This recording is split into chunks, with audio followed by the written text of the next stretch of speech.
बेटा next cockroach की ही continuity male female भी प्रोडक्टिव आप पिछली वीडियो से देखा थोड़ा जहा हम डिवेलपमेंट बारे जिमें अर्थफॉर्म की की गल बिल्कुल सेम ये भी करा।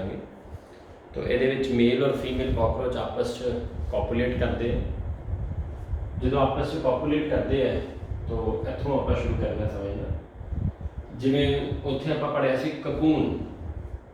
तो इत्थे फीमेल ने जो रिलीज़ करना उन्होंने ऊथिका कहते हैं। जिन्हों के घर कॉकरोच है बड़िया लाइफ से मौका मिले है लाइव देखने का। छोटे छोटे ब्राउन कलर के अंडे एक्चुअली लेमैन भी वो अंडे है पर साइंटिफिक गल करिए तो अंडे नहीं उन्होंने क्या कहते हैं ऊथिका। ये लगभग तुम कह लो 8 mm मतलब 1 इंच का तीसरा हिस्सा। ठीक है बेटा 1 इंच का लगभग तीसरा हिस्सा तो ऊथिका। अब इन्होंने ऊथिका के अंदर एग्स होंगे। तो कितने एग्स होंगे है 14 तो 16 इन 2 रोज। 2 बेटा रोज होंगी जिवें मैं डायग्राम दे रही है ना। ठीक है तो 14 तो 16 मतलब एक रो दे विच 7 या 8 अगर 7 होंगे तो 7 14 8 होंगे तो 16 और पूरी स्ट्रक्चर का नाम क्या है ऊथिका। और एग्स है और एक female by single female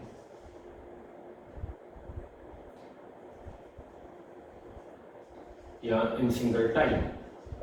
female तो चलो सिंगल ही नहीं in single time. Single time के कितने ऊथिका आएंगे 9 तो 10। मान लो 10 आ गए सपोज इमेजिन करो हर एक मान लो 16 अंडे तो 160 कॉकरोच बन जाते बेटा। इमेजिन करो जो कॉकरोच हुण जून जुलाई रादर मई एंड तो शुरू हो जाता ब्रीडिंग सीजन सितंबर तक चलता है। तो उस दौरान कॉकरोच का नंबर कितना बढ़ता है तुहाडे सामने कि भी अगर पूरे के पूरे जिन्ने भी ऊथिका है सारिਆਂ ਨੂੰ मौका मिल जाए और ਉਹਦੇ ਵਿੱਚ जिन्ने एग्स है सब ਨੂੰ मौका मिल जाए तो एक जोड़ी तो एक सिंगल टाइम 160। इसे करके कॉकरोच की जी नंबर है बहुत फास्ट। हालांकि प्रैक्टिकली ऐसा होता नहीं है कि कुछ ऊथिका से जड़े डैमेज हो जाते हैं। ठीक है ना क्योंकि हम होता कि है कि फीमेल कॉकरोच ने इन्हों डिपॉजिट कितने करना है। अब देखो डिपॉजिट करने जो है बेस्ट सूटेबल इन्वायरमेंट है ना वो थोड़ा ह्यूमिड होना चाहिए। क्रैक्स वगैरह हो देखो जिमें मान लो किचन च ना किचन क्यों फेवरेट प्लेस है वह बड़ा सिंपल रीजन है। एक तो उत्थे ह्यूमिडिटी हुमस मिलेगा क्योंकि पानी यूज होता है किचन च। अच्छा दूसरा जोड़े लकड़ के सारा सिस्टम बनया होता है वो किचन का फ्रेम वगैरह बक्से बुक्से बॉक्सेस वगैरह और जो हौली हौली हौली हौली जिस तरह समा बीता जाएगा और जो मॉइस्चर इकट्ठा होना शुरू हो जाएगा। नवी कंस्ट्रक्शन हुई होगी ना घर की तो कॉकरोच बहुत रेयर मिलेंगे। समय के नाम उत्थे मॉइस्चर इकट्ठा होना शुरू हो जाएगा फिर लकड़ फुलनी शुरू हो जाएगी गैप बनने शुरू हो जाएंगे कोई क्रैक आ गया कुछ आ गया उत्थे उन्होंने अंडे देने। देखो high relative humidity near the food source उत्थे उन्हें ऊथिका डिपॉजिट करने हैं। तुम NCERT च पढ़ सकते हो। ठीक है ना ऊथिका कितने डिपॉजिट करने हैं। अब ये बेस्ट कितने अवेलेबल होएगा किचन क्योंकि फूड अवेलेबिलिटी। अब ड्राइंग रूम च बेटा कॉकरोच ने की करना जाना। ठीक है ना ड्राइंग रूम च गेस्ट जाते हैं कॉकरोच घूमन जा सकता बेटा लेकिन वो अंडे देने की किचन च ही बेस्ट प्लेस है। ठीक है जी हम देखो जी मैं तो ड्राइंग रूम च भी देखा सी वो वैसे बेटा थक के घूमन गया होगा। तो अब ऊथिका हो गए ने इन्ने एग्स। अब very very important is development पोरोमेटाबोलस या ग्रेजुअल मेटामॉर्फोसिस। हुण इहनूं समझण लई ए देखो भी इहनूं समझण लई ये सारा बॉक्स है बेटा ये जो मैं रेड कलर का बनाया ना ये इत्थों तक बंद होना है बेटा। अब क्योंकि मैनूं सी कि बोर्ड के थले शायद नज़र ना आए तो मैं लास्ट तक मैं एक एक करके समझाऊंगा फिर तुसीं नोट करोगे। सब तो पहले 2 तरह की डेवलपमेंट है direct development indirect development. Direct development का मतलब हो गया egg via young one adult जिवें साडे च हो रही है मतलब no larva egg via young one adult. Via young one मतलब कि भी एक यंग वन स्टेज आएगी फाइनली अडल्ट बनेगा उस यंग वन को आप ना लार्वा कहते हैं ना निम्फ कहते हैं। ठीक है इनडायरैक्ट एग लार्वा और निम्फ वैसे मैं इत्थे लार्वा और निम्फ लिखा है, नहीं तो इत्थे होर भी स्ट्रक्चर्स होंदियां जिवें स्ट्रक्चर होंदी नाइड। अब क्योंकि पास्ट जो पंजाब पीएमटी हुंदा सी ते सिलेबस डिटेल च चाहिदा सी, लेकिन हुण वो सिलेबस का पार्ट नहीं है, तो इस करके मैं दो ही नाम यूज़ करूँगा। दो तो ज़्यादा होंगे पर आप सब इग्नोर कर देने, इस करके दो ही मैं लिखे हैं जो तुहाडे एनसीईआरटी च है, या लार्वा या निम्फ। अगर लार्वा या निम्फ के थ्रू अडल्ट बनेगा तो फिर वो क्या होगी, इनडायरेक्ट डेवलपमेंट। अब इनडायरेक्ट डेवलपमेंट दो तरह की, एक दो, समझाया ना। पहले आप क्या पढ़ी, डायरेक्ट डेवलपमेंट इनडायरेक्ट, दो मेन हो गई। इनडायरेक्ट को दो प्रकार की, 1 एंड 2। इनडायरेक्ट क्या क्या टाइप की है, अगर एग तो लार्वा तो अडल्ट बने, मतलब लार्वा, उन कहेंगे कंप्लीट मेटामॉर्फोसिस। क्या नाम होगा, कंप्लीट। क्या सीक्वेंस है, एग लार्वा अडल्ट। अब दूसरा एग निम्फ अडल्ट, बेटा डिफरेंस देख रहे हो, इत्थे क्या है लार्वा, इत्थे क्या है निम्फ, एदा मतलब लार्वे और निम्फ च फर्क होएगा। एग निम्फ अडल्ट इनू की कहांगे ग्रेजुअल मेटामॉर्फोसिस। वैसे मेटामॉर्फोसिस 4-5 तरह की होंदी बेटा, 4-5 तरह की होंदी है, लेकिन साडे सिलेबस दो ही तरह की, दो ही याद करनी है। किहड़े-किहड़े दो तरह की, complete Metamorphosis and gradual Metamorphosis. Complete Metamorphosis, incomplete Metamorphosis, और भी टाइप्स हैं नहीं। कंप्लीट मेटामॉर्फोसिस से क्या बनेगा, लार्वा, और इनकम्प्लीट से क्या बनेगा, सॉरी ग्रेजुअल से क्या बनेगा, ग्रेजुअल मेटामॉर्फोसिस मतलब पूरा मेटामॉर्फोसिस, क्योंकि उन्हें कॉकरोच करके करानी गई ना, और से क्या बनेगा, निम्फ। अब क्वेश्चन है कि निम्फ और लार्वा जो फर्क क्या है। Yes, larva is all together different from adult. जो लार्वा और अडल्ट तो बिल्कुल ही अलग है। जिवें सब तो वधिया एग्जांपल, दो एग्जांपल मैं समझाऊंगा। पहली एग्जांपल कैटरपिलर लार्वा। बड़िया ने अपनी लाइफ च ये कैटरपिलर लार्वे का नाम सुनिया भी है और बुक्स च देखा भी होएगा, कई ने वीडियो वगैरह वटएवर। ये जो लार्वा होंदा है सुंडी वर्गा होंदा है। अब जिन्होंने सुंडी नहीं पता, कई बार गोभी के ग्रीन कलर का कीड़ा निकलता है, तो वो लार्वा भी लगभग वो वर्गा लगता है। कि वर्गा लगता है, उस सुंडी वर्गा लार्वा। वो जो लार्वा होंदा उन्हें कहते हैं कैटरपिलर। अब वो कैटरपिलर बटरफ्लाई बनेगा तो इन्हें इमेजिन करना भी बड़ा अजीब लगता है। और देखो वही कैटरपिलर बटरफ्लाई, और जो बटरफ्लाई बन गई तो लार्वे तो बटरफ्लाई में जो कोई कंपेयर करता होता है, कमाल होगी, तो बिल्कुल ही डिफरेंट है।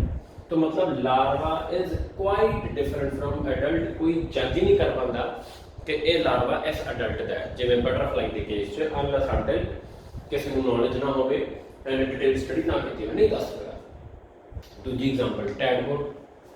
अब टैडपोल किहदा लार्वा है, फ्रॉग का। कभी लाइफ च टैडपोल देखने का मौका मिले या कभी फोटो देखी हो, बिल्कुल मछली फिश, और कोई इमेजिन ही नहीं कर सकता कि ये बड़ा हो गया ने डड्डू बन गया। और डड्डू और उस टैडपोल को देखिए तो बहुत जमीन समान का फर्क लगता है। और जो टेल्स है, गिल्स है, एच न टेल है न गिल्स है, तो डिफरेंस दिखते हैं। तो जो लार्वा की गल करिए एडल्ट नालों बिल्कुल डिफरेंट। निम्फ जिहड़ा हुंदा है, this is almost similar to adult, almost similar to adult, काफी रिजेंबल करता है, काफी। अच्छा फर्क की है, कलर का फर्क होएगा, साइज का फर्क होएगा, रीप्रोडक्टिव ऑर्गन को लैके फर्क होएगा। जिवें कॉकरोच के केस जो कॉकरोच नवे नवे अंडिया चो छोटे छोटे कॉकरोच निकलते हैं, वो वाइटिश क्रीमिश टोन के होंगे, ठीक है जी। रिप्रोडक्टिव ऑर्गन जोड़े है वो हले मैच्योर नहीं हुए होंगे, उड़ भी नहीं सकते होंगे, विंग्स भी नहीं हले आए होंगे, ठीक हो गया। अब उन्होंने आप कहते हैं निम्फ। तो निम्फ मतलब उन्होंने देख के कोई भी कह देगा ये बड़ा होकर कॉकरोच बनेगा, कलर का फर्क है ये को। तो मतलब निम्फ जो है अडल्ट में काफी ज्यादा रिजेंबल करता है। तो कई लोगों को भुलेखा पै जाता है कि मान लो ह्यूमन के कार, मान लो ह्यूमन से कहे जो बच्चे ने जन्म लिता, हमने ये नहीं कह देना निम्फ ने जन्म लिता है। क्यों? क्योंकि वो सामने लगता है जी बिल्कुल रिजेंबल कर रहा है जी। नहीं बेटा, ऐसे डिफरेंसेस आर देयर। क्या डिफरेंसेस है? कलर का फर्क है, ठीक है। ये विंग्स नहीं होंगे, छोटे छोटे विंग पैड होंगे, ठीक है ना। तो हले विंग्स बनने हैं, रिप्रोडक्टिव ऑर्गन हले बने नहीं है, तो कुछ और डिफरेंसेस भी है, पर सिलेबस च डिटेल च नहीं है। मैं सिर्फ दसता कि काफ़ी हद तक रिजेंबल करते हैं। तो ये नोट करके बॉक्स को बंद कर लो, ठीक हो गया। अब लिखो लिखो भी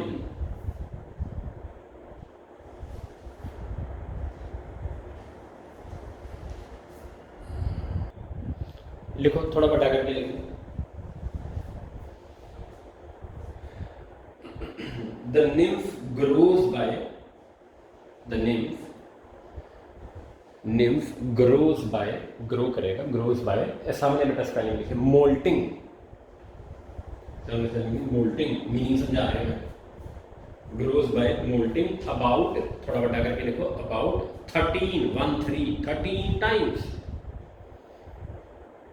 13 times to reach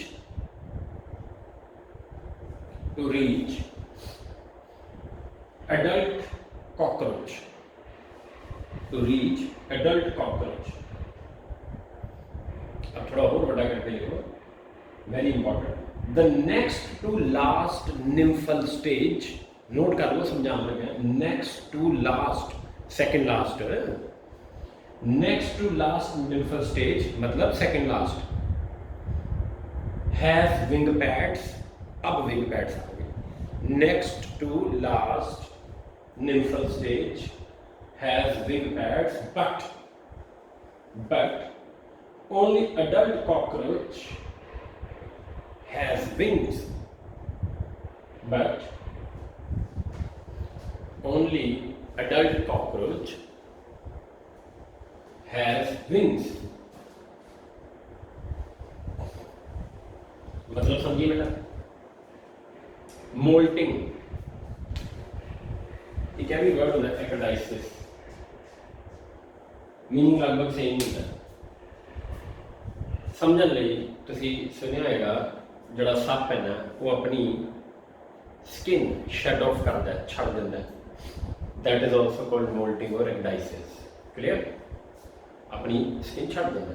मान लो सपोज एक कॉकरोच है, हालांकि बहुत बड़ा मार्कर है पर थोड़ा मान लो छोटा बच्चा कॉकरोच है इन्ना, तो ये अपनी स्किन का मतलब इतने क्या हो गया, वो जो काइटिनस एक्सोस्केलेटन होता है, ठीक है बेटा, वो पहले शट ऑफ करेगा, ठीक, फिर उनमें क्या हो गया, मोल्टिंग, फिर थोड़ा जा ग्रो करेगा, फिर काइटिनस एक्सोस्केलेटन आ गया, कुछ समय बाद फिर वो काइटिनस एक्सोस्केलेटन उतरेगा, फिर ग्रो करेगा, फिर काइटिनस एक्सोस्केलेटन आ गया, फिर काइटिनस एक्सोस्केलेटन आ गया, फिर शेड ऑफ करेगा, फिर ग्रो करेगा, मतलब जो ग्रो करना है वो स्केलेटन शेड ऑफ होएगा, फिर ग्रो, स्केलेटन आ गया, शेड ऑफ, ग्रो, फिर स्केलेटन आ गया, फिर कुछ समय बाद शेड ऑफ, ये प्रोसेस कितनी बारी चलेगा, 13 बारी चलेगा। और जी सेकेंड लास्ट स्टेज है उत्थे विंग्स पैड आ जाएंगे, विंग पैड्स, और लास्ट दे विच विंग्स, क्लियर, यह मतलब है 13 बारी मोल्टिंग है, एनसीईआरटी की लाइन है, इन्हें याद करो, ठीक है जी, यह सारा नोट कर लो बेटा।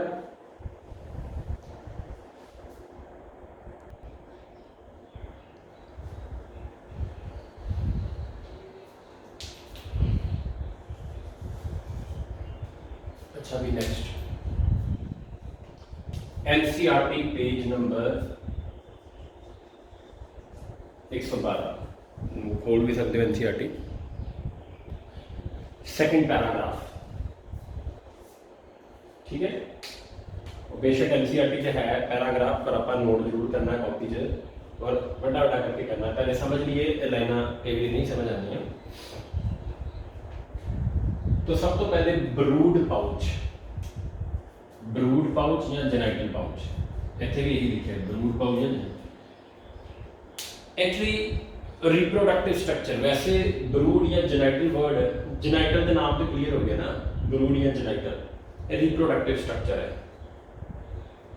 जिहदे विचों अंडे अल्टीमेटली निकलते हैं या स्पर्म्स वगैरह की ट्रैवल करना होता है, उन्होंने कहते हैं आप इनवर्टिब्रेट्स टर्म यूज होती है ब्रूड बड़ी कॉमनली, जेनेटिक पोच, ठीक है ना, वर्टिब्रेट्स भी कई जगह होती है पर आप जनरल समझिए। तो female cockroaches 7th 8th and 9th sterna, तो बेटा अगर याद हो गए +1 च कराया सी स्टर्ना वेंट्रल और टर्गा डॉर्सल, स्टर्ना से टर्गा, डॉर्सल से वेंट्रल।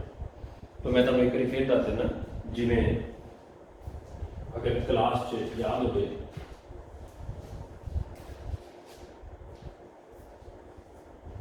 मान लो ਇਹ ਕਾਕਰੋਚ ਹੈ, ਇਹਦੀ ਬॉडी ਉੱਤੇ ਸਕੈਲਟਨ ਹੈ, ਐਗਜ਼ੋਸਕੈਲਟਨ। उस एक्सोस्केलेटन की जी नेचर ऑफ काइटिनस है।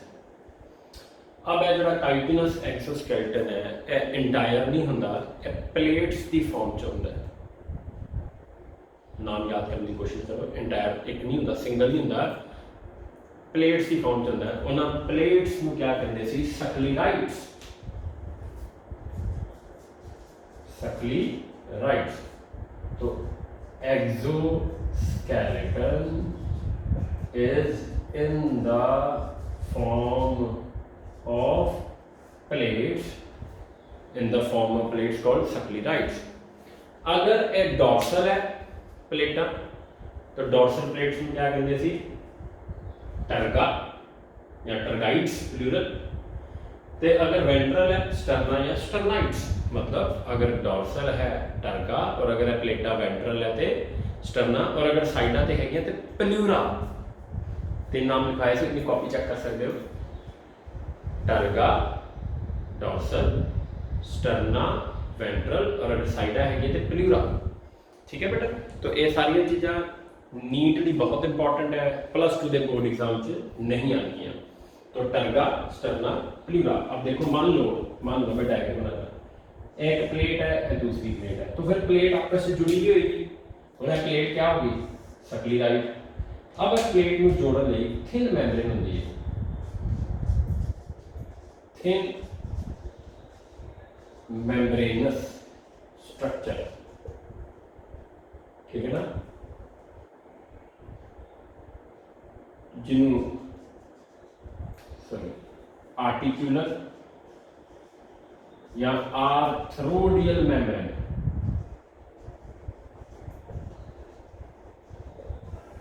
आर्टिकुलर या आर्थरोडियल मेम्ब्रेन, थिन मेम्ब्रेन। जिवें मान लो दो प्लेटा हुई, दो प्लेटा च इस तरह मेम्ब्रेन हुई, पतली जी चिल्ली। थिन आर्टिकुलर जॉइंट नाल रिलेटेड है, आर्थरोडियल वो भी जॉइंट नाल रिलेटेड है। ठीक हो गया। तो मैं वापस आ रहा जी टर्गा का मीनिंग समझाया कि कॉकरोच का जो स्केलेटन है प्लेट्स की फॉर्म च, स्केलेटन की नेचर काइटिन की बनी हुई है क्योंकि वो स्केलेटन बॉडी के बाहर है, इस करके एक्सोस्केलेटन काइटिन का बना हुआ। जो प्लेट की फॉर्म च है उन्होंने प्लेट्स को क्या कह रहे हैं? सक्लीराइट्स। अगर वो प्लेट्स डॉर्सल है टर्गा, वेंट्रल है स्टर्ना, साइडा ते है तो प्लूरा। अब अगर वो प्लेट्स है तो आपस में कोई ना कोई तो जोड़ होएगा, उन्होंने जोड़ को कह दें आप आर्टिकुलर या आर्थरोडियल मेम्ब्रेन। क्लियर है? तो ये मैं हटा लेंगे, पहले ये वाला नोट कर लूँगा क्योंकि जगह कट है।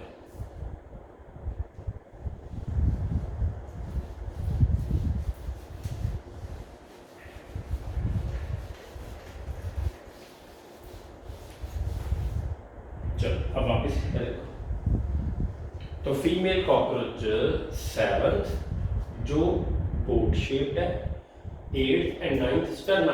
मतलब केड़ी साइड? वेंट्रल के डोर्सल। वेंट्रल याद करने का तरीका दसिया ही याद है कि अपने इतने स्टर्नम होता है वेंट्रल के, तो वो रेफरेंस बना के याद कर लो। तो 7वां 8वां स्टर्ना मिल के टुगेदर मिल के क्या बनाएगा? ब्रूड या जेनाइटल पाउच। थोड़ी देर पहले तो जेनाइटल पाउच ड्रॉ किया फीमेल 7वां 8वां 9वां स्टर्ना। ऐसा ही मेल कॉकरोच 9वां ते 10वां, 7वां 8वां 9वां, 9वां ते 10वां और वेंट्रली 9th। मतलब है जो लिखा ना कि मान लो जिमें डॉर्सल साइड ते 9वां ते 10वां टर्गा। बेटा वेरी इंपॉर्टेंट, वो स्टर्ना से ये क्या है? टर्गा। डॉर्सल साइड ते 9वां ते 10वां और थल्ले वाली साइड ते 9th। क्या लिखा है? बाउंडेड डॉर्सली पिछली साइड ऊपर वाली, 9th एंड 10th टर्गा और and ventrally by 9th sterna. Clear हो गया? तो डॉर्सल और एक क्या बनाएंगे? टुगेदर फॉर्म ब्रूड या जेनाइटल पाउच। अब इतने क्या क्या मिलेगा?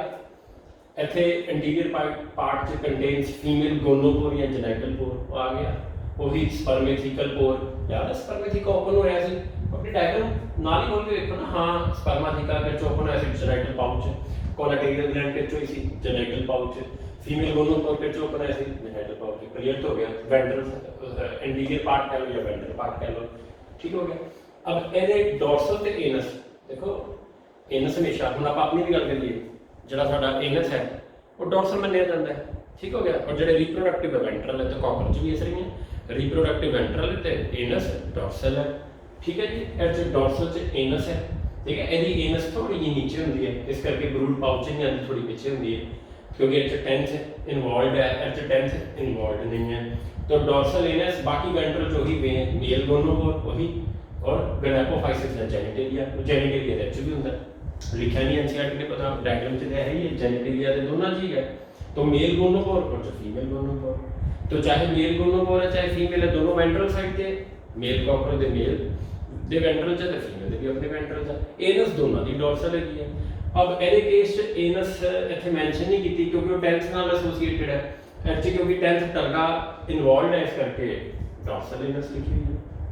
और ठीक है ना, एनस जो होती है वो ब्रूड पाउच नहीं आएगी, ब्रूड पाउच आ जाएगी, बस यही फर्क है और ठीक है जी, ठीक है। अब उसके बाद एनल स्टाइल और एनल सर्काइल, बेटा प्लस वन च लिखवाया है कॉपी च, याद आ गया होगा बढ़िया, ठीक है ना। तो एनल स्टाइल और anal cerci, very very important difference for NEET point of view now. Male cockroach होंगे और 9th स्टर्ना अगे, और वैसे भी रिप्रोडक्टिव स्ट्रक्चर अगे होंगे। हुण अगर तुसीं एनसीईआरटी वाली डायग्राम देखो, मैं तुहानूं दिखाना, आई शो यू।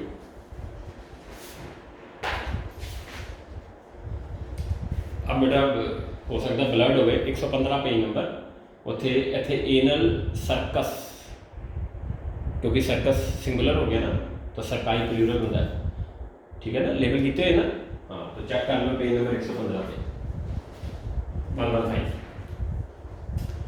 तो male cockroach only in both male and female cockroach, पहला short thread line attach to 9th sterna, तो मतलब है रिप्रोडक्टिव स्ट्रक्चर होगी, this one is reproductive structure, और a jointed filamentous structure attach to 10th terga, पिछली सारी 9th sterna 10th sensory structure है, तभी तो दोनों बनती है, ठीक है। ये नोट करो, नोट करो ना।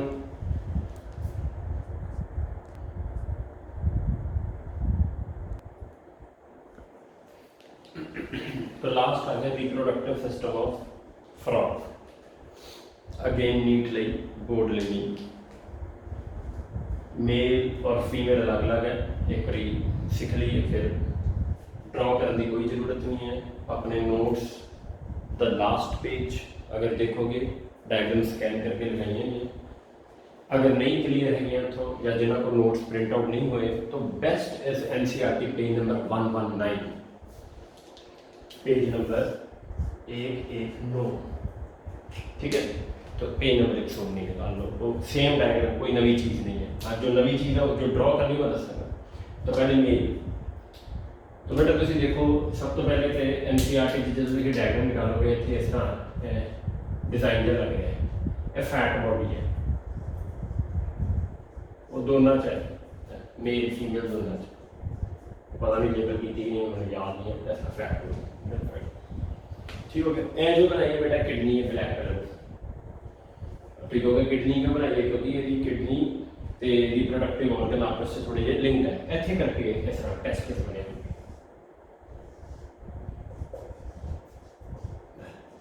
तो testis are located on kidney, ठीक हो गया बेटा, डायग्राम क्लियर। तो ऐसे भी फिर अगर किडनी है तो ऐसे टेस्टिस ना बना दो, क्योंकि ये क्या है फीमेल, मतलब ऐसे ओवरी बनी है, तो लो जी ओवरी बना दो। एनसीईआरटी बनी है बेटा डायग्राम लाइक दिस, वैसे छोटे छोटे एग्स वगैरह शो करते हुए है, तो मैं कह रहा हूँ ये डायग्राम तो एनसीईआरटी क्लियर।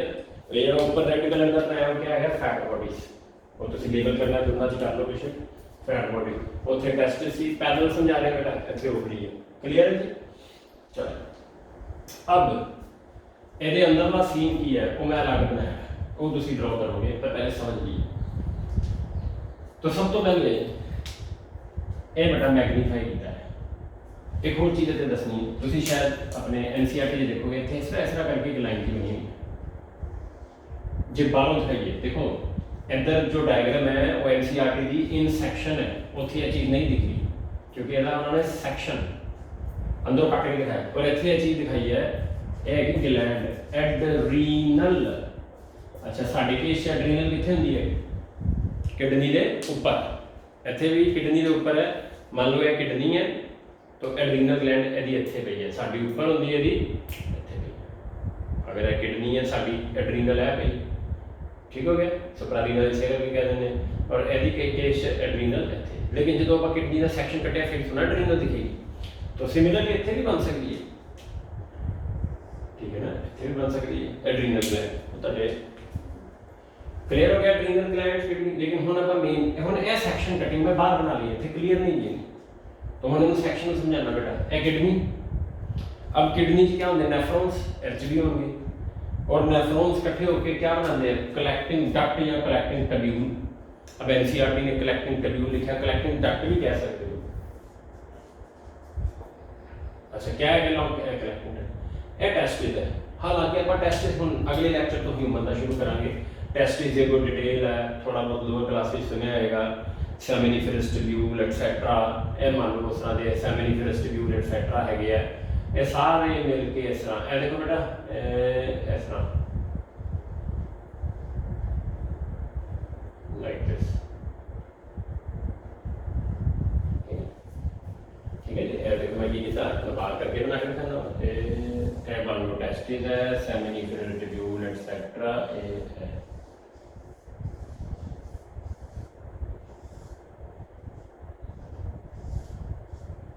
ठीक हो गया, बाहर अलग करके बनाता। ये जी कैनाल है इनू आप कह दें Bidder's canal, very very very important है वाली canal, Bidder's canal carries sperms, very very very important, बहुत नीड्स रिसेंटली है। Bidder's canal carries sperms, sperm carry करती है बेटा बीडर्स कैनाल। तो मैं दस रहा सी कि सेमिनिफेरस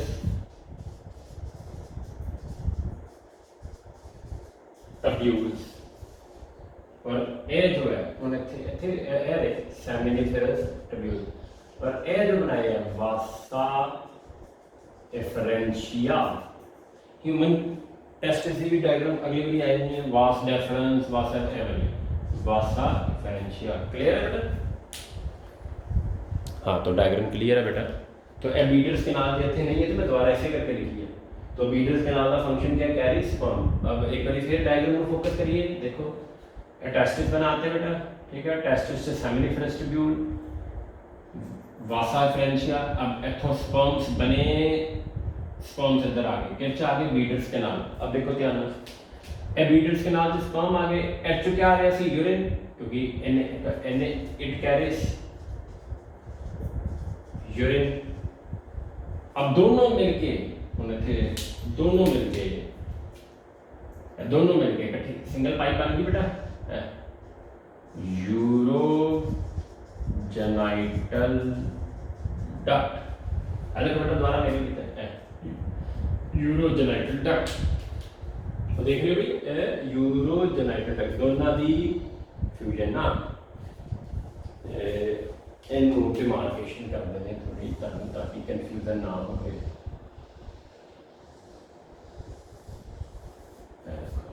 ठीक है जी, सेम चीज, ठीक है ना, इनू डिमार्केशन कर देना ताकि कंफ्यूजन ना हो। ठीक है, एक एक करके बड़ा देखिए। किडनीज सेक्शन है, सेक्शन में बाहर बनाता क्योंकि क्लियर नहीं थी। तो किडनी के उत्ते एड्रीनल इत्थे भी होएगी क्योंकि सेक्शन है इस करके नहीं। टेस्टिस, फैट बॉडीज, ये मैं बाहर बनाई। किडनी के विच नेफ्रॉन डिटेल्स हम बनावांगे, लेकिन अल्टीमेटली लॉन्गिट्यूडनल कलेक्टिंग ट्यूब्यूल या डक्ट इन्हें क्या कैरी करना है? यूरिन। टेस्टिस, सेमिनिफेरस ट्यूब्यूल, वासा एफरेंशिया, ये इकट्ठे हो गए, वासा में इकट्ठे हो गए बीडर्स कैनाल। बीडर कैनाल और लॉन्गिट्यूडनल कलेक्टिंग ट्यूब्यूल मर्ज होके यूरोजेनाइटल डक्ट। तो what is the meaning of urogenital duct? नाम अपना क्लियर है जी, मीनिंग यूरोजेनाइटल डक्ट मतलब क्या कैरी करेगी? Both urine as well sperms, both urine as well from urogenital, urinary भी और जेनाइटल भी, यूरोजेनाइटल डक्ट। ठीक है, अब देखो ध्यान ना, यूरोजेनाइटल डक्ट के ओपन हुई है, very very important, cloaca, frog च क्लोएका होता है, क्लोएका एदा मतलब एलिमेंटरी कैनाल भी अच्छी ओपन होगी क्लोएका च, क्योंकि शो हो रहा है ना रेक्टम, तो उधरों एलिमेंटरी कैनाल भी क्लोएका च, इधरों रिप्रोडक्टिव भी आ गई, इधरों यूरिन भी आ गया, देखो ऐसे यूरिन भी आ गया, ऐसे स्पर्म भी आ गई, इधरों फीकल मैटर भी आ जाएगा। इस चैम्बर का नाम हो गया क्लोएका, और क्लोएका की ओपनिंग को क्या कहता है? Cloacal aperture. And very very important है यूरिनरी ब्लैडर, ध्यान नाल नोट करना है ये यूरिनरी ब्लैडर। तो बेटा एक लाइन लिखो, urinary bladder, thin walled urinary bladder, थोड़ा बटा करके लिखो, thin walled urinary bladder located ventral to cloaca, located ventral to cloaca, cloaca दे ऊपर वेंट्रल साइड दे, located ventral to cloaca, ventral to cloaca. देखो भाई इधरों जरा यूरिन है स्टोर हो जाएगा, जरूरत पैन ते यूरिन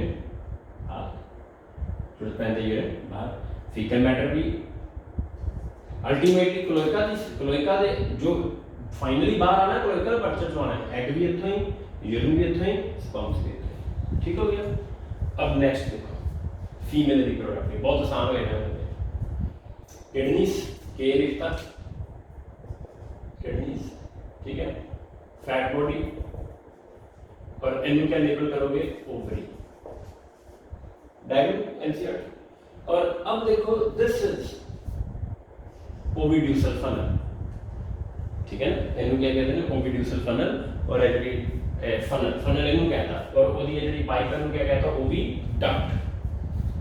अब अंडे किरच जाएंगे, अच्छा दोबारा देखो जिन्होंने नहीं पता लगा, एग्स इथों किरच जाएंगे फनल च, और किथे आ गए? ओविडक्ट।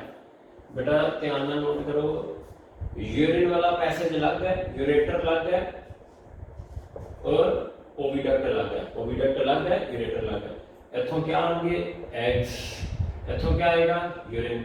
इस करके in female the ureters are not urogenital duct, very very very important लिखो, in female frog ureter is not urogenital duct, जबकि मेल च यूरेटर इज यूरोजेनाइटल।